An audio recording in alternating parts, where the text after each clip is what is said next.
$135-140 प्रति बैरल हो गए थे दाम। मनमोहन सिंह सरकार में 70 रुपये से कम रेट रहे आज देश के अंदर। आज 90 रुपये 100 रुपये क्यों पहुंच रही है, जबकि दाम हो गए $40 हो गए। कहाँ $140 से $40 पे आ गई अंतर्राष्ट्रीय कीमतें, और कहाँ रेट बढ़ती क्यों जा रही है? मैं बताऊं क्यों बढ़ती जा रही है। बढ़ती इसलिए जा रही है, बेसिक एक्साइज ड्यूटी जो 9 रुपये 48 पैसे थी 16 के अंदर, वो कर दी है इस सरकार ने $1.40 कर दी है, जिसपे हिस्सा मिलता राज्यों को, सब राज्यों को मिलता है, वो कम कर दी। स्पेशल एक्साइज ड्यूटी जो 6 रुपये थी उसको बढ़ा के कर दिया 11 रुपये कर दिया। हिस्सा नहीं मिलता राज्यों को, हिस्सा नहीं मिलता है। एडिशनल एक्साइज ड्यूटी लगाई, 2 रुपये थी रेट, 18 रुपये कर दी। जो हिस्सा नहीं मिलता वो बढ़ते जा रहे हैं, जो हिस्सा मिलता है उसको कम करते जा रहे हैं। तो राज्यों को पैसा कम मिल रहा है, राज्यों को मजबूरी में टैक्स बढ़ाना पड़ता है भरपाई करने के लिए, ये हमारी मजबूरी है। डीजल के अंदर भी हुआ, 11 रुपये 33 पैसे थे एक्साइज ड्यूटी के जो हिस्सा मिलता राज्यों को, वो लेके आ गए $1.80 पे। इसमें से एक्साइज ड्यूटी जो हिस्सा नहीं मिलता है वो लेके आ गए 1 रुपये से 8 रुपये लेके आ गए, और एडिशनल एक्साइज ड्यूटी 6 रुपये से 18 रुपये लेके आ गई। आप बताइए, खजाने बढ़ते जा रहे हैं केंद्र सरकार, उनके पास विकल्प भी है, आरबीआई उनके पास में है, नोट छापने की मशीन उनके पास में है, वो बढ़ते जा रहे हैं। अभी उन्होंने लगा दिया एग्रीकल्चर इंफ्रास्ट्रक्चर डेवलपमेंट सेस, और उसमें सेस लगाया और एडिशनल एक्साइज ड्यूटी मामूली कम कर दी बताने के लिए।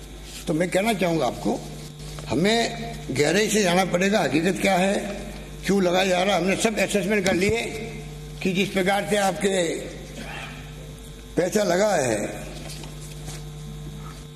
जो डीजल सस्ता मिलता हरियाणा से, ये जानकारी है सरकार के, उसके बावजूद भी हम कम इसलिए नहीं कर पा रहे हैं। कम करेंगे तो पूरा रेवेन्यू हमारा बहुत कम हो जाएगा, और कोविड के अंदर वैसे भी स्थिति ऐसी बनी हुई, तभी हमने आप सबकी भावनाओं को देखते हुए, पब्लिक की भावनाओं को देखते हुए कोशिश करी 2% कम करने की कोशिश करी। माननीय अध्यक्ष महोदय, किसानों की कर्ज माफी को लेके सुनना पड़ता है कि आप वादा खिलाफी कर रहे हैं। वादा खिलाफी की हमने वादा निभाया पूरा। जो हमारा खुद के राज्य की बैंकें थी, सीसीआई बैंक हो चाहे भूमि विकास बैंक हो, सबके हमने कर्जे पूरे माफ किए। और नेशनल बैंक के लिए हमने शुरू से ही प्रधानमंत्री जी को पत्र लिखे, वित्त मंत्री को पत्र लिखे कि आप आरबीआई की कंट्रोल है बैंक के, आप इसमें वन टाइम सेटलमेंट करवा दीजिए। अगर 8 लाख करोड़ रुपए बड़े बड़े उद्योगपतियों के माफ हो सकते हैं, अगर उनके एनपीए हो सकता है, तो क्या किसानों के लिए, जैसे यूपीए गवर्नमेंट ने किया था, 52,000 करोड़ के कर्जे माफ किए थे, क्या वो नहीं किया जा सकते? पर प्रधानमंत्री जी की सोच, उनकी सरकार की सोच, जो मैं आपको कहना चाहूँगा क्या है, बता देता हूँ आपको मैं। मोदी जी सरकार से, केरल से हमारे सांसद एंटोनी ने पूछा क्वेश्चन, क्या मोदी सरकार की किसानों का कर्ज माफ करने की कोई मंशा है? इस पर 24 जुलाई 18 को तत्कालीन कृषि राज्य मंत्री पुरुषोत्तम रूपाला ने लोकसभा में जवाब दिया, वो देश और प्रदेश के किसानों को ध्यान में रखना चाहिए और समझना चाहिए कि उद्योगपतियों के लाखों करोड़ रुपए के कर्ज माफ करने वाली मोदी सरकार की किसानों के लिए क्या सोच है। वो कहते हैं, union government at present is not considering any loan waiver scheme for farmer. As such, waivers may impact the credit culture of state by incentivizing the defaulter, even if they are in a position to repay the loan, and thus amplify the moral hazard by discouraging those borrowers who have been regular in repaying their loans. Further, each waiver granted makes it even more difficult to reject any future similar demand. इसका मतलब है भारत सरकार किसानों के लिए किसी तरह की कर्ज माफी के बारे में नहीं सोच रही है, क्योंकि ऐसी कर्ज माफी द्वारा डिफॉल्टर को इनाम देने की क्रेडिट कल्चर यानी उधार देने की व्यवस्था प्रभावित होती है। इससे समय पर कर्ज चुकाने वाले लोग भी प्रताड़ित होते हैं। साथ इस तरह की कर्ज माफी से आगे इस तरह की और मांगे खड़ी होती है।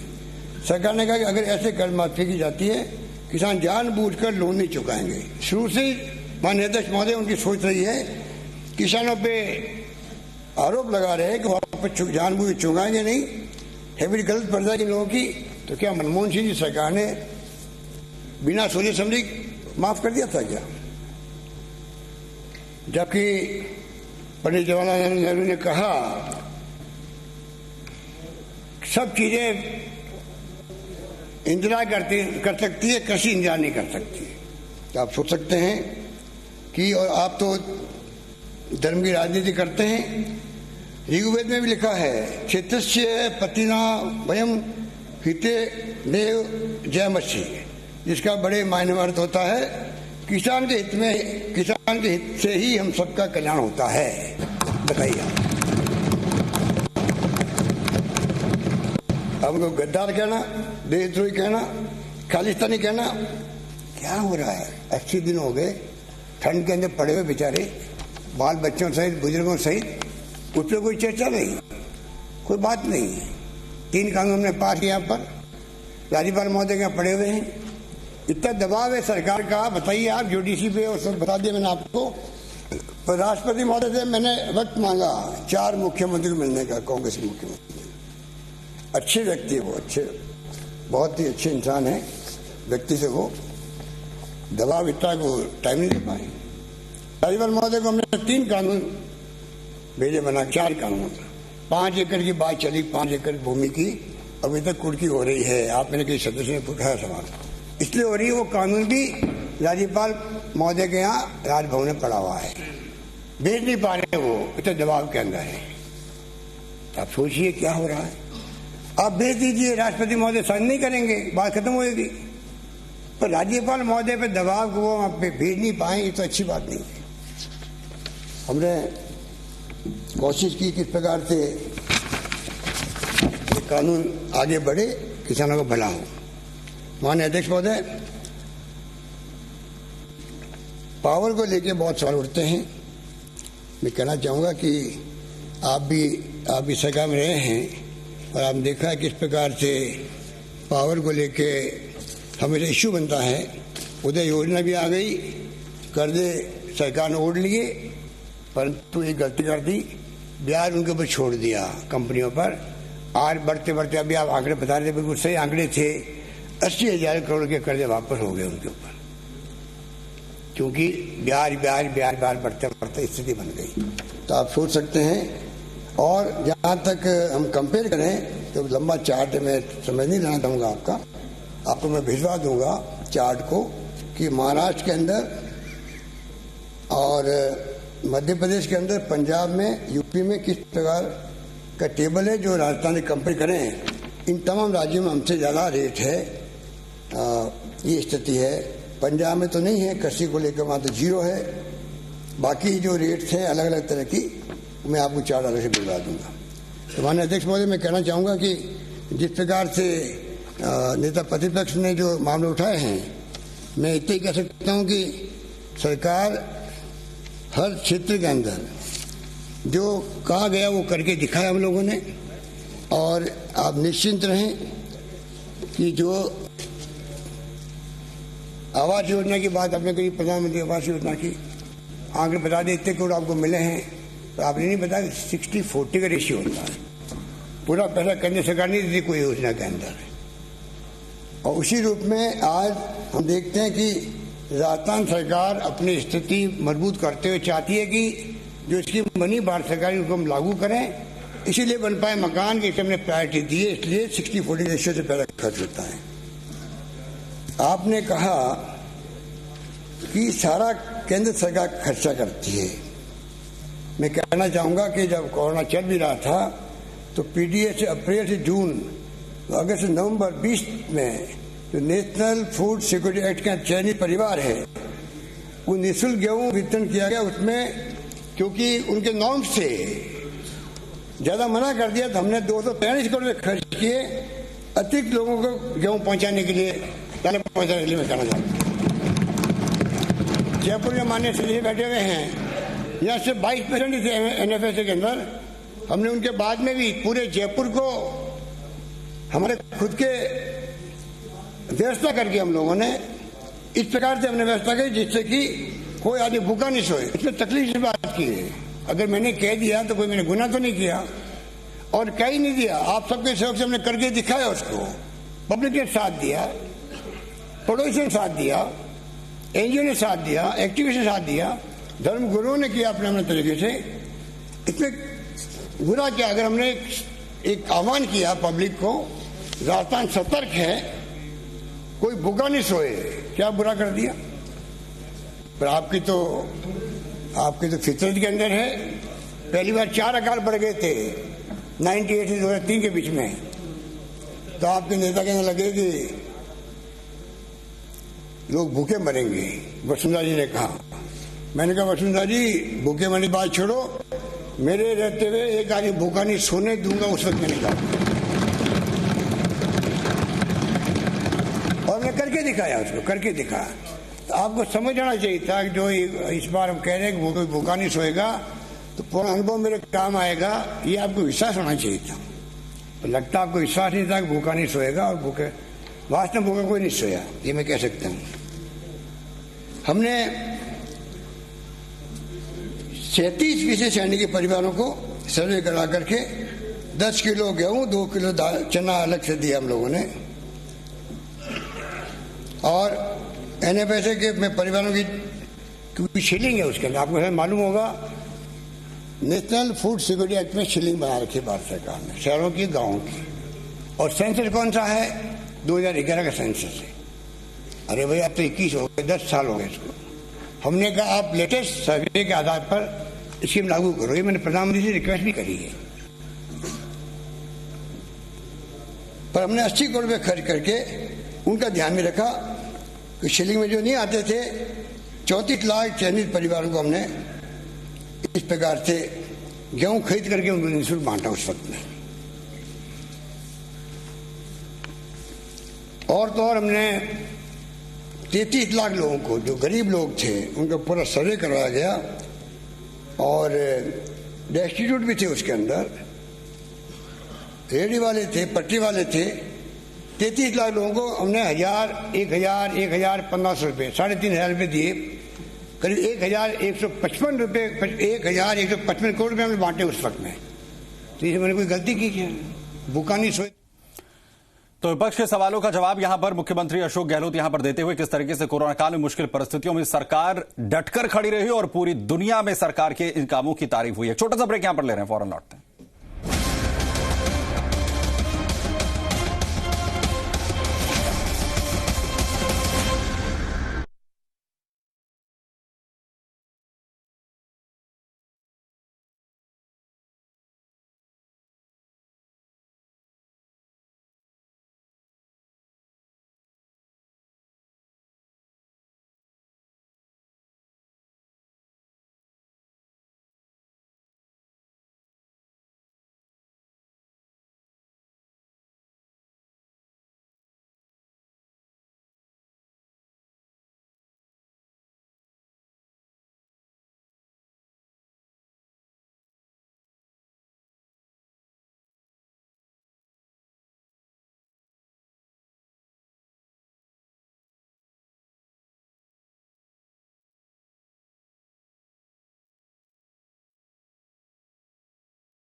प्रस्तुतकर्ता P6 कैप्सूल्स और ट्यूब, बिना ऑपरेशन बवासीर का इलाज। 86 498 86 498।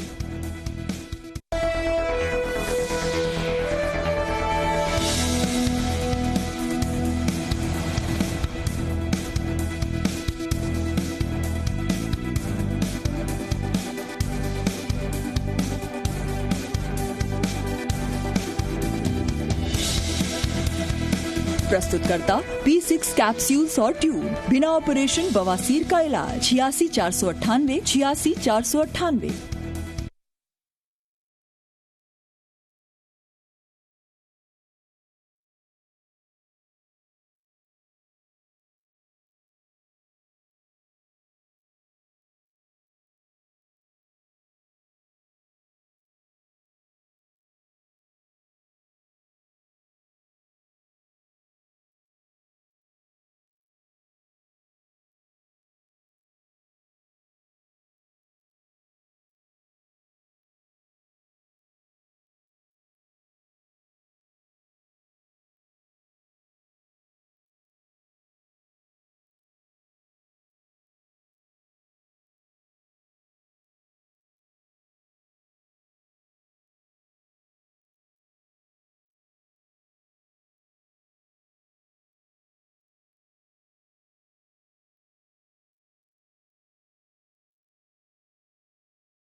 प्रस्तुतकर्ता doctor ortho ayurvedic oil and capsule, जोड़ों के दर्द की बेजोड़ दवा।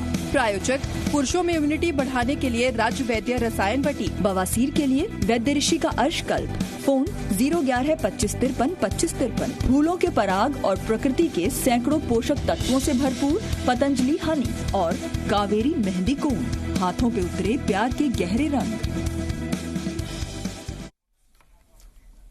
नमस्कार, राजस्थान में आपका स्वागत है। मैं हूं अभिनव। अभी सीधे लिए चलते हैं, विधानसभा में कार्रवाई चल रही है इस वक्त। राज्यपाल के अभिभाषण पर धन्यवाद दे रहे हैं मुख्यमंत्री अशोक गहलोत। क्या कुछ कह रहे हैं, सुनिए। क्योंकि डार्क जोन था, पानी के लेवल नीचे जा रहा था। अब भारत सरकार का नहीं, आप डार्क जोन नहीं रखोगे, खत्म कर दिया। लोग खुश हो गए, अभी खुश हो गए, आने वाले वक्त में तकलीफ पाएंगे, क्योंकि डाक जोन तो डाक जोन है, पानी क्वालिटी नहीं रहेगी, नीचे जा रहा पानी, बिजली अलग ज़्यादा खर्च होगी, पर जो भी अलग बात है। पर मैं ये निवेदन करना चाहूँगा, इसमें आप हमारा साथ दीजिए, क्योंकि हमने परवन नदी बड़ा प्रोजेक्ट है, परियोजना, झालावाड़ 12 कोटा के लिए, ERCP मैंने बताया 13 जिलों के लिए है। और ये योजना जो आई है जल जीवन मिशन, मैं आपसे निवेदन करना चाहूँगा कि इतना बड़ा इन्वेस्टमेंट, जो रेगिस्तानी इलाके आप तो जानते हो, घूमते हो राजस्थान भर में, कि ये कोई यूपी तो नहीं, एक गांव खत्म है दूसरा गांव आ गया। ये राजस्थान में तो एक गांव दूसरे गांव 15-20 किलोमीटर, ढाणियाँ और 8 किलोमीटर, छितरी आबादी है। कॉस्ट ऑफ डिलीवरी, वह पानी पहुंचाना हो, बिजली पहुंचाना हो, कुछ भी करना हो, कई गुना बड़ा खर्च होता है। तो क्यों नहीं, मतलब हम लोग मांग कर रहे हैं उनसे, आप 90-10 करो इसके अंदर। जैसे कि नॉर्थ ईस्ट में आपने कर रखा है, हिमाचल में कर रखा है, पहाड़ी इलाकों में कर रखा है, जो रेगिस्तानी इलाके हैं, इसमें भी आपको इस काम को करना चाहिए, जिससे कि हम समय पर 2024 का टारगेट है इसका।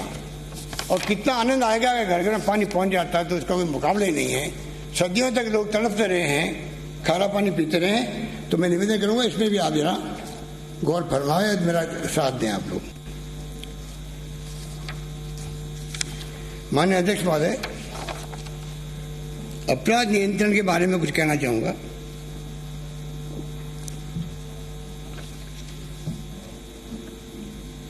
एक बात मैं पहले माननीय अध्यक्ष महोदय आपके माध्यम से, क्योंकि हमने कुछ ऐसे फैसले किए हैं जिसके कारण से आप सोच सकते हो कि एक नवाचार है। FIR को कंपनी करना कोई बहुत छोटी बात नहीं, बड़ी बात है। थानों से लोग भगा देते थे, आप जानते हैं, फरियादी को बदतमीजी होती थी अलग से, जिस रूप में बिहेव होता था। हमने कल्चर बदलने का प्रयास किया है, कितना कामयाब होंगे वक्त बताएगा। प्रयास तो किया हमने, उसको तो कम से कम आपको अप्रिशिएट करना चाहिए। और जब प्रयास किए तो मैंने मीडिया को कहा कि इससे संख्या बढ़ सकती है, FIR की संख्या बढ़ेगी, क्योंकि कंपल्सरी किया है। और थानेदार नहीं करेगा तो SP करेगा। और आज स्थिति ये है, आप ये शिकायत कर सकते हो तो मुझे अच्छा लगेगा, अमुक थाने के अंदर फरियादी की FIR दर्ज नहीं हुई है, अभी होना चाहिए। पहले तो इतने लोग थे, आप क्या कहते हैं उसके बारे में? अब संख्या बढ़ गई तो NCRB जो है, नेशनल क्राइम रिकॉर्ड ब्यूरो, उसमें आगे बढ़ के आ गए तो हम नंबर 1 हो गए क्राइम के अंदर। अरे ये कोई नहीं देखता है कि हमने कितना बड़ा न्याय दिलाया लोगों को, कि आप कंपल्सरी कर दिया, गरीब आदमी, SC ST OBC कोई जाओ, महिला जाओ, कंपल्सरी है, उसको तो आपने तवज्जो दी नहीं है। पर मैं कहना चाहूँगा आपको, जो NCRB ब्यूरो है, उसने एक अपना किताब जो छापी, जिसमें आपने आंकड़े उठा के मुझे बता रहे हो, पहला पैरा लिखा, मैं पढ़ के सुनाता हूँ आपको। Crime is manifestation of myriad complex factor. The differences in procedures over large geographical regions and styles of functioning inherent between organizations also create wide variations. Hence, doing comparison among states, district, region, social groups, etc. on basis of these published data alone will be too simplistic and is best avoided. Rise in crime and increase in registration of crime by police are clearly two different things in effect, which is often confused. इसका मतलब होता है, अपराध समाज में विद्यमान विभिन्न परिस्थितियों का परिणाम है। विभिन्न राज्यों में प्रचलित नीतियों एवं प्रक्रियाओं के कारण राज्यों के बीच केवल इन आंकड़ों के आधार पर तुलना करने से बचना चाहिए, जो आप नहीं बच रहे हो। अपराध में वृद्धि और अपराध पंजीकरण में वृद्धि में अंतर है। मैं वापस रिपीट करता हूँ, अपराध में वृद्धि, अपराध पंजीकरण में वृद्धि में अंतर है। और कुछ लोग दोनों को एक मानने की गलती कर देते हैं, जो आप कर रहे हो। कृपा करके गलती मत करो, सच्चाई पे आओ, जो कर लो। अगर आप सब कहोगे, पूरा हाउस कहेगा, मुझे कोई एतराज नहीं है। कंपल्सरी करना किसे कहते हैं? संख्या बढ़ेगी उससे। तो इस रूप में आप जो बार बार बोलते रहते हैं इस बारे में, इसलिए मैं आपको ये भी कहना चाहूंगा ये हमारे जो प्रयास हुए उससे देखिए, जो हमारे 156(3) में के लोग जाते थे सीधा मुकदमा दर्ज करवाने के लिए, 156(3) के अंदर माननीय अध्यक्ष महोदय, उसमें कमी आई है क्योंकि एफआईआर जो होने लग गई, मुकदमों की संख्या 18 में 17% थी, वो घट करके 11% रह गई है। मतलब 17 से 11% में आ गए एफआईआर कंपनी करने। इसका आप क्या कहेंगे? बड़ी उपलब्धि है ये। महिला अत्याचारों के लिए माननीय अध्यक्ष महोदय, इसके अंदर हमने डीवाईएसपी रैंक के ऑफिसर की यूनिट बनाई है हर जिले के अंदर, कंट्रोल करने का प्रयास किया है। तफ्तीश टाइम पे होने लगी है। इस कारण से आप देखिए 19 के अंत में पुलिस अनुसंधान के स्तर पर मात्र 9% प्रकरण लंबित है, यानी 91% अपराधों पुलिस द्वारा अनुसंधान पूर्ण कर कोर्ट में रिपोर्ट प्रस्तुत कर दी गई है, 91%। जबकि क्राइम इन इंडिया 19 की रिपोर्ट के अनुसार बिहार में लंबित प्रकरणों का प्रतिशत 47% है, उत्तर प्रदेश में 20 है, मध्य प्रदेश में 16 है और पूरे देश के एवरेज 34% है। हमारे यहाँ हम लोग 9% में लेके आ गए हैं। इस प्रकार से जो नवाचार किया है वो आपके सामने है।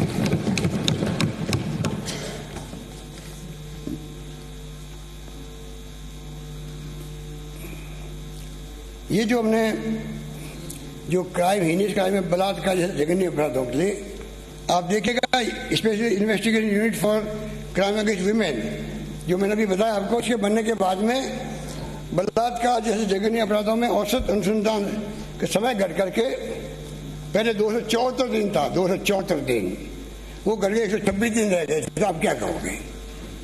आप तो गृह मंत्री रहे हैं। 274 डेज था तफ्तीश का टाइम, वो 126 दिन रह गए। इसको आप क्या कहोगे? आप सोच सकते हो। ये नवाचार की तारीफ करो आप लोग कम से कम। हीनियस क्राइम के मामलों में मॉनिटरिंग आईजी रेंज स्तर पर मॉनिटरिंग करके की जा रही है और इसमें हमने लीगल ऑफिसर के साथ लगाया है, जिससे कि अपराधी बच नहीं सके लीगली फाइन निकाल करके। 341 थानों में स्वागत कक्ष बन गए हैं और 188 में निर्माण जारी है। कम से कम बैठ के बात कर सके, ढंग से बात कर सके फैसिलिटी के साथ में। और कोरोना के अंदर जो पुलिस ने काम किया वो एक्स्ट्राऑर्डिनरी था। लोग भयभीत थे, पता नहीं क्या होगा, कितने लोग मरेंगे, कहीं मेरे खुद कोरोना नहीं हो जाए। ऐसे वक्त में जिस रूप में पुलिस ने काम किया, मैं समझता हूँ उनकी तारीफ करनी चाहिए, ये उनका हौसला नहीं हो सके।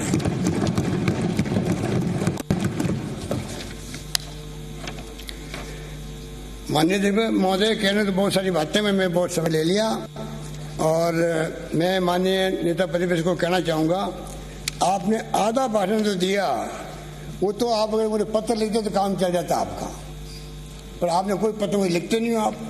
आप कमियां बताओ, रेगुलर बताओ, आपकी ड्यूटी है, ड्यूटी भी आपकी। आप यहाँ आंकड़े केंद्र सरकार से आप मान नहीं रहे हो, ये ऐसा नहीं होता है। हम लोग तो पक्ष विपक्ष में हैं, हम अपनी बात कहेंगे, आप अपनी बात कहो, कोई दिक्कत नहीं है। एम हमारा दोनों का एक होना चाहिए कि हम क्या सोचते हैं, क्या करते हैं। और ये भी मैं कहना चाहूँगा कि मोदी जी नाम लेते हैं। अभी मैंने कहा कि किस प्रकार से वो बंगाल के अंदर श्यामा प्रसाद मुखर्जी का नाम नहीं लिया जा रहा है। खाली खुशी है कि गुरुदेव रविन्द्रनाथ टैगोर नाम लेते हैं, अच्छी बात है। रविन्द्रनाथ टैगोर साहब का नाम लो, महात्मा गांधी का नाम लो, सरदार पटेल का नाम लो, डॉक्टर अम्बेडकर का नाम लो, कोई दिक्कत नहीं है, बड़े महापुरुष हैं सभी लोग।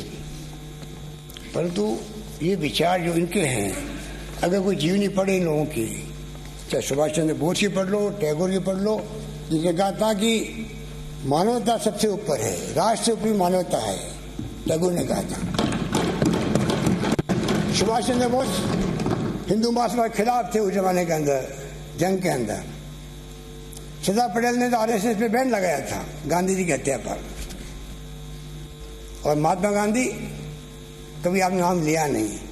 आपके आरएसएस 50 साल तक तिरंगा झंडा नहीं लहरा है देश के अंदर, क्या बात करते हैं आप?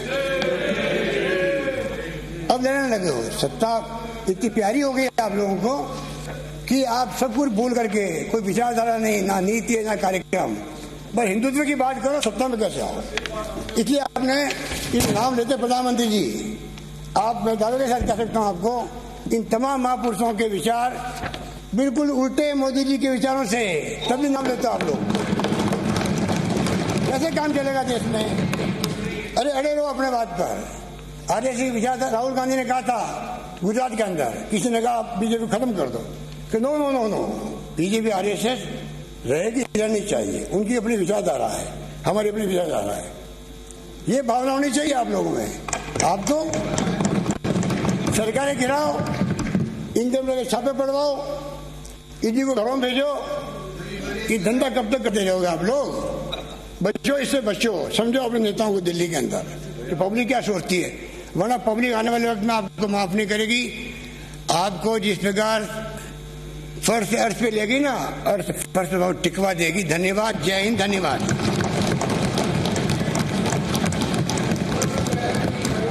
मालवीय सदस्य विधानसभा द्वारा राज्यपाल महोदय के अभिभाषण पर प्रस्तुत धन्यवाद प्रस्ताव स्वीकार किया जाए। विपक्ष में वहां गए, विपक्ष में वो ना गए। तो आपने सुना कि मुख्यमंत्री अशोक गहलोत ने आज राज्यपाल के अभिभाषण पर धन्यवाद प्रस्ताव रखा और उन्होंने इस दौरान शुरुआत से ही हमलावर और आक्रामक रुख रखा। बीजेपी के तमाम मसलों पर उन्होंने जमकर हमला बोला, साथ ही केंद्र की सरकार को भी उन्होंने आज आड़े हाथों लिया। तो मुख्यमंत्री अशोक गहलोत ने जो कोरोना काल में बेहतरीन काम राज्य सरकार की तरफ से किए गए उनका भी जिक्र किया और साथ ही साथ धन्यवाद दिया विपक्षी नेताओं का कि उन्होंने भी कदम से कदम मिलाकर कोरोना काल में सरकार का साथ दिया। साथ ही उन्होंने ये अपेक्षा जाहिर की कि आने वाले समय में भी जनहितकारी योजनाओं को लागू करने, नई पॉलिसीज बनाने और सरकार को बेहतर परफॉर्म करने के लिए जो विपक्ष के नेता हैं वो वैसा ही साथ देंगे। हालांकि इस बीच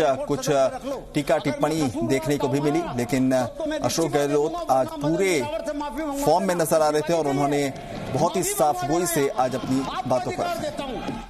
चलिए फिलहाल यहाँ छोटा सा ब्रेक, जल्द हाजिर होंगे।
लॉकडाउन के बाद अब है स्कूल कॉलेज खोलने की तैयारी। न्यू नॉर्मल के साथ आसान होगी चुनौतियां सारी, या अभी और भी हैं चुनौतियां बाकी? स्टूडेंट्स, पेरेंट्स और टीचर्स की समस्याओं का होगा निदान। राजस्थान के उच्च शिक्षा मंत्री और एक्सपर्ट्स बताएंगे समाधान। देखिए राजस्थान शिक्षा ई कॉन्क्लेव, जी राजस्थान पर। Powered by Modi University, Lakshmangad, Sikar. Special partner Gitanjali University, Udaipur. State Bank of India. Mahatma Gandhi University of Medical Sciences and Technology, Jaipur. In association with the Education Committee of the Maheshwari Samaj Society, Jaipur. Motion Education Private Limited, Kota. Arya Institute of Engineering and Technology, Jaipur. Rawat Educational Group, Jaipur. JP Foundation and Publication, Jodhpur. Swami Keshwanand Institute of Technology, Management and Gramothan, Jaipur. Shobha Sarya Group of Institutions, Sikar.